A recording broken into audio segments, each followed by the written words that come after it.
Hello students, आज हम लोग पढ़ेंगे 11th का सेकेंड चैप्टर में पैरामैग्नेटिक सब्सटेंसेस, मतलब मैग्नेटिक प्रॉपर्टी के बारे में हम लोग सीखेंगे। मैग्नेटिक प्रॉपर्टी तो याद रखिएगा, दुनिया में जो भी चीज़ें हैं उसको जो है दो भागों में बांटा जा सकता है।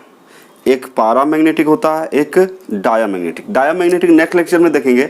आज हम लोग पढ़ेंगे पैरामैग्नेटिक सब्सटेंस किसे कहते हैं, कैसे पहचानेंगे। क्योंकि दुनिया में बहुत सारे तत्व हैं, बहुत सारे पदार्थ हैं, उसको एक साथ पहचानना मतलब मुश्किल होता है। लेकिन आप जो है जैसे पीरियोडिक टेबल में जो एलिमेंट्स हैं वो एलिमेंट पैरामैग्नेटिक होगा या डाया होगा, इसको क्या कर सकते हैं आप बता सकते हैं। मतलब कैलकुलेशन के थ्रू, थ्योरी के थ्रू आप आसानी से बता सकते हैं, इसमें कोई दिक्कत नहीं होनी चाहिए। तो देखिए होता क्या है, मैग्नेटिक प्रॉपर्टी हम लोग देखेंगे। क्या देखेंगे? Magnetic property. तो मैग्नेटिक प्रॉपर्टी में आज हम लोग सीखेंगे पैरामैग्नेटिक सब्सटेंस क्या होता है। और ये जो है आपका बोर्ड के लिए भी इंपॉर्टेंट है, क्योंकि यहाँ पे ऑब्जेक्टिव में पूछे जाते हैं। 4 ऑप्शन दिया रहेगा, इसमें पूछेगा इसमें से कौन पैरामैग्नेटिक नहीं है या इनमें से कौन पैरामैग्नेटिक है। तो देखिए पैरामैग्नेटिक समझने के लिए क्या करते हैं हम लोग, जैसे मान लिया जाए एक मैग्नेट है, इसको मान लें एम फॉर यहाँ पे क्या है, मैग्नेट है, ठीक है। और कोई सब्सटेंस यहाँ पे रखा हुआ है, तो और ये मैक्सिमम दूरी है, ये जैसे यहाँ पे था पहले, फिर यहाँ रखे, फिर यहाँ, तो यहाँ से मान लीजिए ये यहाँ से अट्रैक्ट हो रहा है, इसके ओर आना चाह रहा है। तो जो मैग्नेटिक फील्ड और ये बाकी जो है ये, इसको हम लोग बोलते हैं मैग्नेटिक फील्ड। ये जो जगह हो जाएगा, ये वाला, ये जो रीजन है, इसको आप बोल सकते हैं मैग्नेटिक फील्ड। क्या बोल सकते हैं? मैग्नेटिक फील्ड है, मान लीजिए ये आपका मैग्नेटिक फील्ड है, चुंबकीय क्षेत्र इसको बोलते हैं। तो कोई सब्सटेंस यहाँ रखा हुआ है और यहाँ रखने के बाद ये थोड़ा सा भी इधर आने की कोशिश कर रहा है, मतलब मैग्नेट की ओर आने की कोशिश कर रहा है। किधर? ध्यान देंगे और सब कॉपी कलम लेके बैठेंगे और सबको आपको नोट करना है। तो ये कोई सब्सटेंस है, ये कोई क्या है आपका सब्सटेंस है। सब्सटेंस का मतलब पदार्थ है कोई, ठीक है। और ये जो है मैग्नेट की ओर आना चाहता है। किधर आना चाह रहा है? मैग्नेट की ओर आना चाह रहा है। तो ये पारा होगा। क्या ये हमेशा क्या होगा? पारा। तो ये पदार्थ को क्या बोलेंगे? पैरामैग्नेटिक, अनुचुंबकीय पदार्थ बोलेंगे। अनुचुंबकीय का मतलब होता है, अनु का मतलब के पीछे होता है, और चुंबक की ओर जाना, मतलब चुंबक के पीछे भागने वाले को क्या बोलेंगे? अनुचुंबकीय बोलेंगे। चुंबक की ओर जाने वाले पदार्थ को क्या बोलेंगे? चुंबकीय, अनुचुंबकीय पदार्थ बोलेंगे। और लेकिन कभी कभी क्या होता है, जैसे मान लीजिए एक सब्सटेंस यहाँ पे रखे, यहाँ रखे, और रखने के बाद ये जो है मान लीजिए इधर भाग रहा है, दूर जाना चाह रहा है, मतलब मैग्नेटिक फील्ड से मतलब दूर जाना चाह रहा है। इस केस में ये पदार्थ को क्या बोलेंगे हम लोग? डायामैग्नेटिक। क्या बोलेंगे? डायामैग्नेटिक। तो एक पारा होता है, एक डाया होता है। आप सिंपल भाषा में समझे, जो मैग्नेटिक फील्ड को अट्रैक्ट करेगा उसको पारा, जो रिपेल करेगा, यहाँ पे क्या हो रहा है बच्चे? अट्रैक्शन। यहाँ क्या हो रहा है आपका? अट्रैक्शन हो रहा है। लेकिन यहाँ क्या हो रहा है? रिपल्सन। यहाँ क्या हो रहा है? रिपल्सन। तो यदि आपका अट्रैक्शन हो रहा है तो ये पैरामैग्नेटिक हो गया, पैरामैग्नेटिक सब्सटेंस हो गया। और यदि रिपल्सन हो रहा है तो इसको क्या बोलेंगे? Diamagnetic substance. बुझा रहा है? बुझा गया सबको, है ना? तो दो ही बात याद रखना, मैग्नेटिक फील्ड से अट्रैक्ट होगा पारा, मैग्नेटिक फील्ड से रिपेल होगा डाया। लेकिन यहाँ पे बात है, ये तो ठीक है, थ्योरी के लिए अच्छा लग रहा है। अब यहाँ पे समझना है इसको निकाला कैसे जाता है, हम कैसे समझेंगे कौन पारा है कौन डाया। तो चलिए आज हम लोग डील करेंगे किसके बारे में? ये पैरामैग्नेटिक आखिर होता क्या है। आज हम लोग बात करेंगे पैरामैग्नेटिक सब्सटेंस के बारे में, और ये भी सीखेंगे इसको कैसे निकाला जाता है। पैरामैग्नेटिक को हम कैसे फाइंड आउट कर सकते हैं, क्या तरीका हो सकता है उसका। तो उस तरीका हम बताएंगे आज, उन तरीकों के बारे में बताएंगे कैसे निकाला जाता है, जिसके सहायता से आप दो चीज़ कर सकते हैं, पारा है या डाया है उसको भी बता सकते हैं। दूसरी बात, आप जो है मैग्नेटिक मोमेंट भी निकाल सकते हैं कि किस एलिमेंट का मैग्नेटिक मोमेंट कितना होता है। तो फिलहाल क्या करें, अभी हम लोग क्या करते हैं, स्टार्ट करते हैं। हेडिंग देंगे कौन सा? Paramagnetic substance. तो अभी इसको पहले डिफाइन करेंगे और आपको निकाल के बताएंगे पैरामैग्नेटिक कैसे पहचानेंगे, उसको पहचान क्या है। तो आज के लेक्चर में ओनली पारामैग्नेटिक के ऊपर बात करेंगे और कुछ एग्जाम्पल बताएंगे। नेक्स्ट लेक्चर में आपको डायामैग्नेटिक, उसके बाद फिर मैग्नेटिक मोमेंट पढ़ाया जाएगा। ठीक है, चलिए हम लोग स्टार्ट करते हैं पारामैग्नेटिक सब्सटेंस।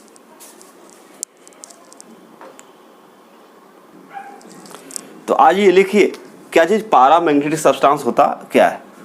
तो अभी हम लोग लिखेंगे पारामैग्नेटिक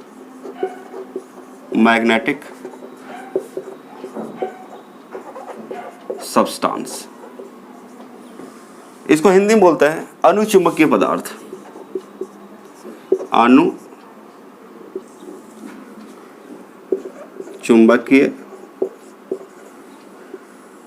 पदार्थ, ये क्या है आपका अनुचुंबकीय पदार्थ। तो ये अनुचुंबकीय पदार्थ आखिर होता क्या है, किसे कहते हैं। तो आप लिख सकते हैं the substances which are partially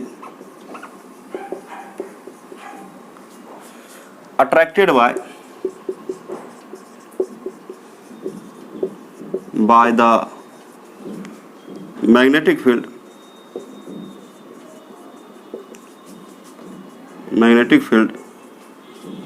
is called paramagnetic substances।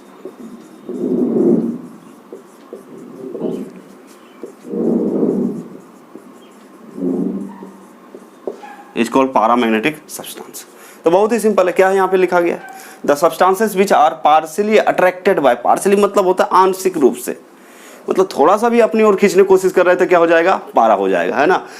तो the substances which are partially attracted by the magnetic field is called paramagnetic substance. तो सीधा बात है, आप एक बार और सुन ले, बार बार सुने, the substances which are partially attracted by the magnetic field is called paramagnetic substance. तो वैसे पदार्थ जो चुंबकीय क्षेत्र से आंशिक रूप से आकर्षित किए जाते हैं तो उसे क्या कहते हैं हम लोग, अनुचुंबकीय पदार्थ कहते हैं। तो इसको हिंदी में लिखेंगे वैसे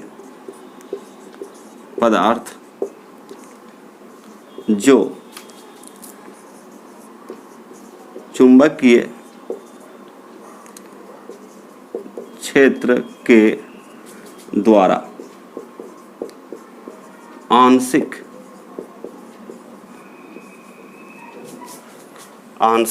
रूप से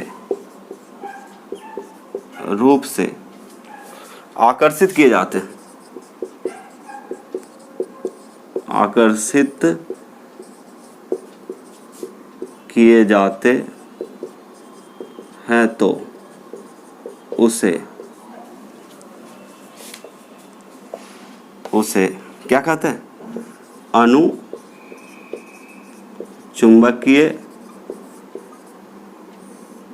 पदार्थ कहते हैं। फटाफट लिख लिए सब। तो वैसे पदार्थ जो चुंबकीय क्षेत्र के द्वारा आंशिक रूप से, पार्शियली का हिंदी क्या होता है, पार्शियली का मतलब होता है आंशिक रूप से आकर्षित किए जाते हैं तो उसे अनुचुंबकीय पदार्थ कहते हैं। तो ये तो समझने की बात है कि अनुचुंबकीय पदार्थ आखिर होता क्या है, तो आप आसानी से इसको बता सकते हैं। तो ये डेफिनेशन है पारामैग्नेटिक का, वैसे पदार्थ जो चुंबकीय क्षेत्र के द्वारा आंशिक रूप से आकर्षित किए जाते हैं तो उसे क्या कहते हैं, अनुचुंबकीय पदार्थ। सबको समझ में आ रहा है ना, समझ में आ रहा है तो वहाँ पे लिखे कमेंट में यस सर आ रहा है समझ में, जो भी हो क्या करें लिखना सीखें।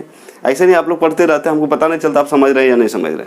तो पता चला मैग्नेटिक फील्ड यानी कि चुंबकीय क्षेत्र से आकर्षित होगा तो पारा, और रिपल्सन होगा तो क्या बोलेंगे, डाया बोलेंगे। तो डाया के बारे में तो हम बात नहीं कर रहे, अभी तो पारा के बारे में बता रहे हैं। तो ये डेफिनेशन था, और कुछ इसका कैरेक्टरिस्टिक है, कुछ इसका गुण है जिसके सहायता से हम बता सकते हैं किसी भी एलिमेंट के बारे में कौन पारा होगा कौन डाया होगा। तो फटाफट क्या करें, इसका स्क्रीनशॉट ले लें।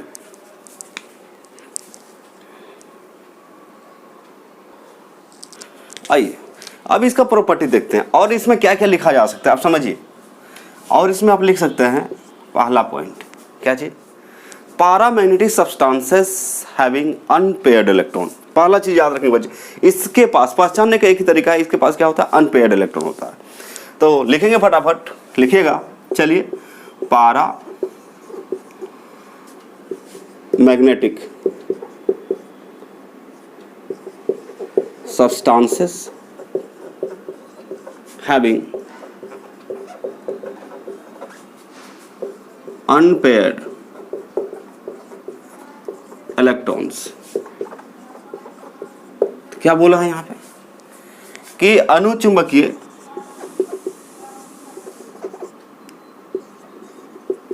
अनुचुंबकीय पदार्थों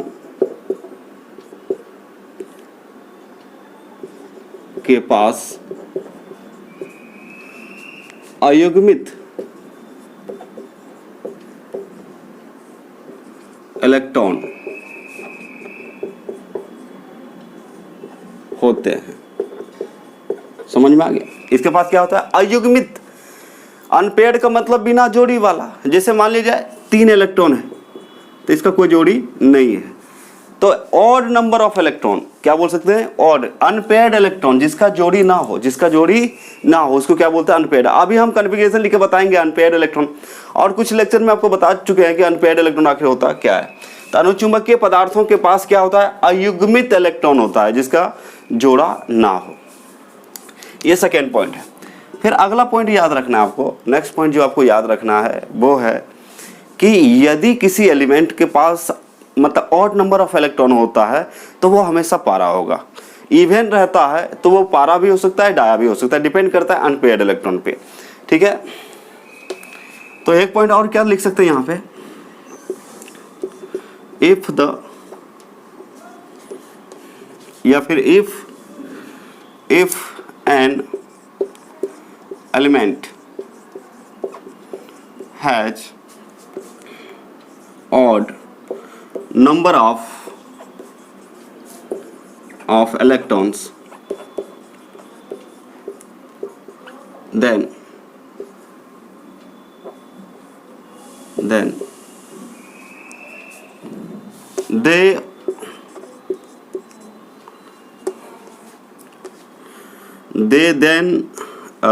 they always behaves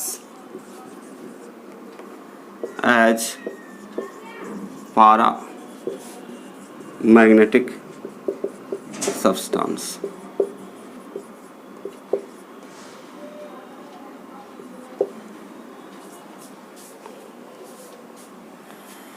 if an element has odd number of electrons, यदि कोई एक एलिमेंट लें उसके पास जो है इलेक्ट्रॉन की संख्या ऑड है।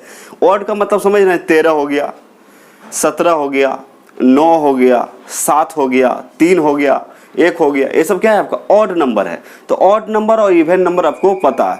तो यहाँ क्या लिखा हुआ देखिए, if an element has odd number of electrons then they always behaves as paramagnetic substance. यदि किसी तत्व के विषम electron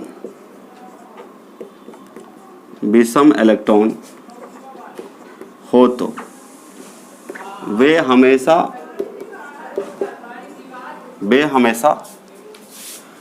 अनुचुंबकीय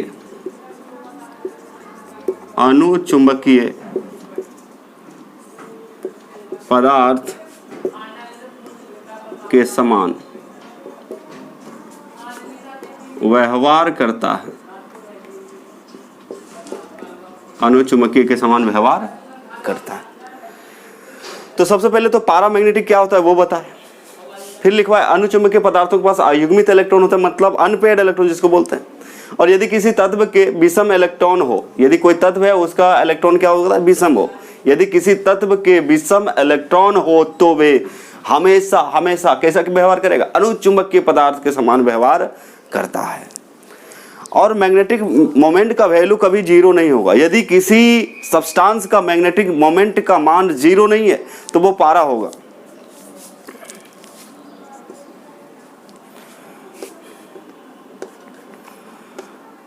The value of F for paramagnetic substances for paramagnetic substances the value of magnetic moment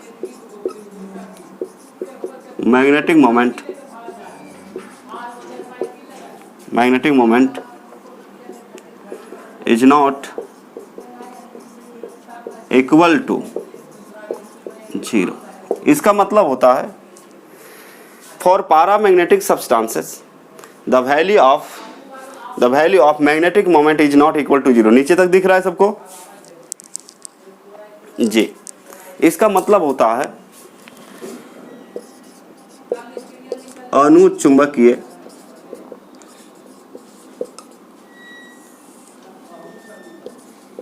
पदार्थों के लिए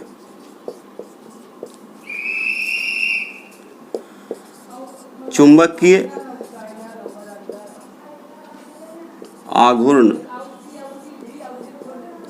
आघूर्ण का मान शून्य नहीं होता है, शून्य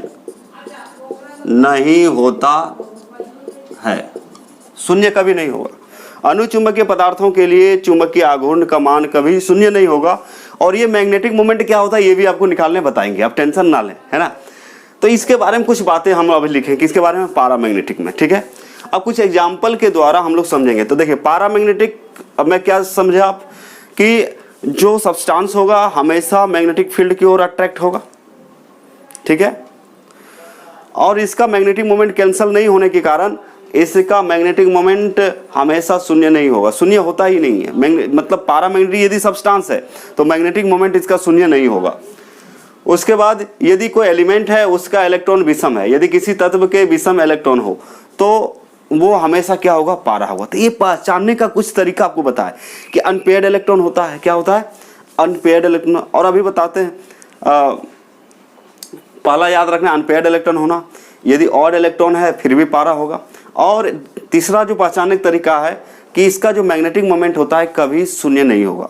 यदि कोई एलिमेंट का मैग्नेटिक मोमेंट का वैल्यू दिया हुआ है और वो 0 के बराबर नहीं है तो हमेशा क्या होगा, पारा होगा। क्या होगा, पारा होगा। तो ये पॉइंट के द्वारा हम पहचान सकते हैं पारामैग्नेटिक कौन है। कुछ उदाहरण के द्वारा हम बताते हैं, आपको सिखाएंगे अभी कि पारामैग्नेटिक कैसे बताएंगे, या डाया कब होगा, पारा कब होगा। तो डाया तो अभी बताए नहीं, लेकिन पारा का कुछ उदाहरण आपको बताते हैं, आप समझ जाएंगे। पारा यदि निकालने आता है तो डाया अपने आप निकल जाएगा। तो चलिए अभी क्या करें, इसका स्क्रीनशॉट ले लें।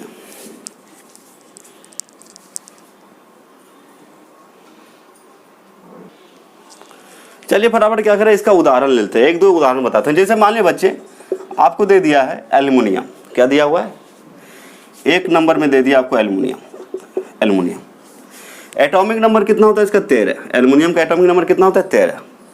तो एल्युमिनियम का यदि इलेक्ट्रॉनिक कॉन्फ़िगरेशन लिखें हम लोग तो क्या लिखते हैं, neon 1s2 2s2 2p6 3s2 ऐसे लिखते हैं ना हम लोग। कैसे लिखते थे, 1s2 2s2 2p6 3s2 3p1। ये एल्युमिनियम है। और आपको बताया गया है 3 से 10 के बीच हीलियम लेते हैं, यानी परमाणु संख्या 2। और 11 से लेके 18 तक क्या लेते हैं, नियॉन। नियॉन का कितना होता है, 10। तो 2 2 4 6 10। आप जो यदि कोई बच्चे इलेक्ट्रॉनिक कॉन्फ़िगरेशन में दिक्कत है तो वो इलेक्ट्रॉनिक कॉन्फ़िगरेशन का लेक्चर पहले देख लीजिए, फिर इसको पढ़िएगा, बहुत ही अच्छा लगेगा, समझ में भी आएगा। तो नियम क्या है, 3 से 10 के बीच जो नोबेल गैस लेते हैं वो है आपका हीलियम। 11 से 18 के बीच नोबेल गैस होता है वो होता है नियॉन। तो 11, तो इसका तो 13 है, मतलब क्या बोलते हैं उसको, एटॉमिक नंबर। तो 13 है तो 11 से 18 के बीच 13 आता है, 11 से 18 के बीच 13 आता है। कहने का मतलब यहाँ से यहाँ क्या हो गया, इसी को शॉर्ट में लिखते हैं तो एल्युमिनियम, अरे हो गया, इसकी जगह नहीं लिख सकते, नियॉन। 2 2 4 6 10 क्या हो गया, नियॉन। तो आप आराम से लिख सकते हैं, क्योंकि 11 से 18 तक क्या होता है, नियॉन होता है। तो नियॉन में जो इलेक्ट्रॉन होते हैं वो 10 होते हैं। तो 10 कहाँ मिल रहा है, 2 2 4 6 10। इसके जगह आप क्या लिख, चुकी ये जो है फुल फील्ड ऑर्बिटल है, ये नोबेल गैस है। और नोबेल गैस कभी कोई भी रिएक्शन में भाग नहीं लेता है, मतलब ना तो इलेक्ट्रॉन देगा ना तो लेगा। इसलिए इसको हम क्या करते हैं, स्क्वायर ब्रैकेट, ध्यान देंगे किसमें, स्क्वायर ब्रैकेट में रख देते हैं। बाहर इसको बोलते हैं आउटर मोस्ट सेल इलेक्ट्रॉन। तो 3s2 और 3p1। जो आउटर मोस्ट शेल इलेक्ट्रॉन होते हैं यही रिएक्शन में पार्टिसिपेट करते हैं, या तो इलेक्ट्रॉन दे सकते हैं, ले सकते हैं, और इससे ही हम डिसाइड करते हैं पारा होगा या डाया होगा। अब देखिए आपको बताया गया है S में एक ऑर्बिटल होता है, पता है ना, और P में 3 ऑर्बिटल होता है। P में कितना ऑर्बिटल? 3 ऑर्बिटल। D में 5 ऑर्बिटल होता है, ये तो पता है आपको। तो देखिए यहाँ S में इलेक्ट्रॉन, लास्ट इलेक्ट्रॉन किस में जाएगा? आउटर मोस्ट शेल इलेक्ट्रॉन कौन है? 3s2 और 3p1। अब देखिए S में कितना ऑर्बिटल? एक ऑर्बिटल। S में कितना ऑर्बिटल? एक ऑर्बिटल। मान लीजिए 3s का है, और P में कितना ऑर्बिटल? 3 ऑर्बिटल। P में होता आपका 3 ऑर्बिटल। आ रहा है समझ में बात? तो ये 3p का है, समझ में आ रहा है?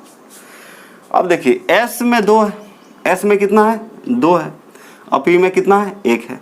मतलब S में यहाँ 2 इलेक्ट्रॉन है, और तो पॉली ने कहा था एक ऑर्बिटल में मैक्सिमम 2 इलेक्ट्रॉन रह सकता है अपोजिट स्पिन के साथ। कैसे रह सकता है? अपोजिट स्पिन के साथ। पीछे वाला लेक्चर ध्यान देंगे। अब देखिए S में 2 इलेक्ट्रॉन रह सकते, मतलब S में एक ऑर्बिटल होता है, और एक ऑर्बिटल में मैक्सिमम 2 इलेक्ट्रॉन रह सकता है विथ अपोजिट स्पिन के साथ। तो 2 इलेक्ट्रॉन, एक रहेगा क्लॉकवाइज, दूसरा रहेगा एंटी क्लॉकवाइज। P में कितना है? एक ही है, बाकी इधर क्या हो जाएगा? 0 नहीं है। P में चूंकि एक ही इलेक्ट्रॉन दिख रहा है तो एक इलेक्ट्रॉन भर दिए। तो अनपेयर्ड का मतलब होता है जोड़ी वाला। जैसे ये क्या है? पेयर्ड है। ये क्या है आपका? पेयर्ड है, लेकिन इसका जोड़ी लगा क्या? जैसे मान लीजिए इसका शादी हो चुका है तो पेयर्ड है, इसका नहीं है तो क्या बोलेंगे? अनपेयर्ड। कपल मतलब समझ में आता है, जोड़ा। तो कहने का मतलब हुआ ये पेयर्ड है और ये क्या है? अनपेयर्ड है। अब यहाँ पे देखना है कि एल्युमिनियम में अनपेयर्ड इलेक्ट्रॉन है या नहीं है। हाँ तो है, अनपेयर्ड इलेक्ट्रॉन है इसमें। अनपेयर्ड इलेक्ट्रॉन हैं कितना? 1, यानी कि n इसको बोलेंगे। अनपेयर्ड इलेक्ट्रॉन को हम लोग क्या बोलते हैं बच्चे? n।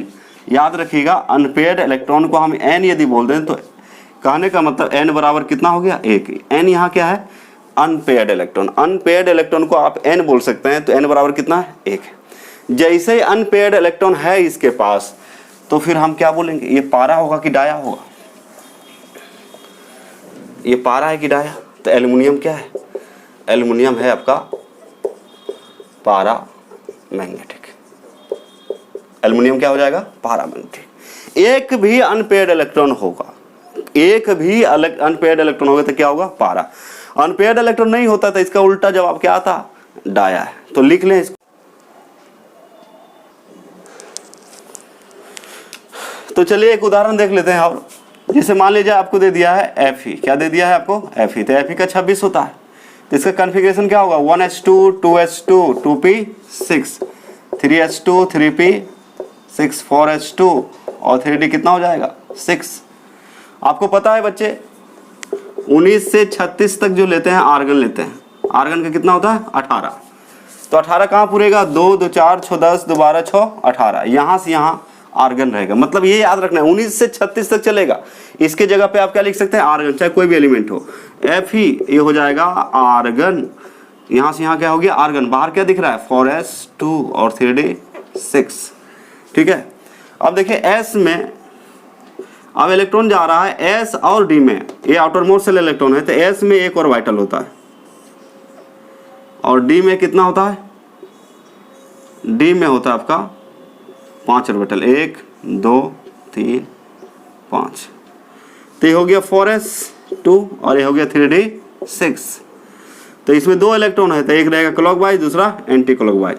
और इसमें 6 इलेक्ट्रॉन है, तो पहले कैसे? हुंट नियम के अनुसार पहले सिंगली फील्ड करते हैं। 1 2 3 4 5 और ये कितना हो गया? 6। अब देखिए अनपेयर्ड इलेक्ट्रॉन इसमें है कि नहीं? ये पेयर्ड है, ये भी पेयर्ड है, ये दोनों क्या है? पेयर्ड है। लेकिन ये क्या है? अनपेयर्ड है। तो अनपेयर्ड इलेक्ट्रॉन्स को हम n बोल सकते हैं। कितना है? 4। अनपेयर्ड इलेक्ट्रॉन कितना है? 4 है। तो एक भी रहे, 1 रहे, 2 रहे, 3 रहे, 4 रहे, 5 रहे, 6 रहे, यदि अनपेयर्ड इलेक्ट्रॉन है तो हमेशा क्या होगा? पारामैग्नेटिक। मतलब Fe जो आयरन है ये मैग्नेटिक फील्ड से अट्रैक्ट होगा, यानी कि क्या है? ये पारा मैग्नेटिक है। आयरन क्या है आपका? पारा मैग्नेटिक है। इस तरह से कुछ क्वेश्चन आपको देते हैं, वो आपको क्या कीजिएगा? कंप्लीट कीजिएगा और कमेंट करेंगे। आप लोग इसको कंप्लीट करके कमेंट करेंगे कि इसका कितना पारा है या फिर डाया है। तो डाया तो नहीं, मतलब डाया भी नहीं बताया आपको। डाया में क्या होगा? सबका सब पेयर्ड हो जाएगा। तो जैसे मान लीजिए लिथियम है, लिथियम का एटॉमिक नंबर 3 बता दे रहे हैं। लिथियम ले लीजिए, एल्युमिनियम तो बता दिए। मान लीजिए स्कैंडियम है, स्कैंडियम का कितना? 21, टाइटेनियम का 22, कॉपर का ले लें, कॉपर का कितना है? 29, कोबाल्ट का 27, निकेल का कितना है? 28। कमेंट करेंगे ये पारा है या नहीं, पारा है या नहीं। यदि पारा होगा तो कमेंट कर देंगे, सबका सब क्या है? पारा है। ठीक है, तो चलिए आज का लेक्चर यहीं समाप्त करते हैं। फिर नेक्स्ट लेक्चर में मिलते हैं, जिसमें आपको डाया मैग्नेटिक के बारे में बताया जाएगा, डाया मैग्नेटिक के। और ये डाया मैग्नेटिक पढ़ने के बाद आपको फिर बताया जाएगा मैग्नेटिक मोमेंट। तो आज का लेक्चर यहीं समाप्त होता है। Thank you.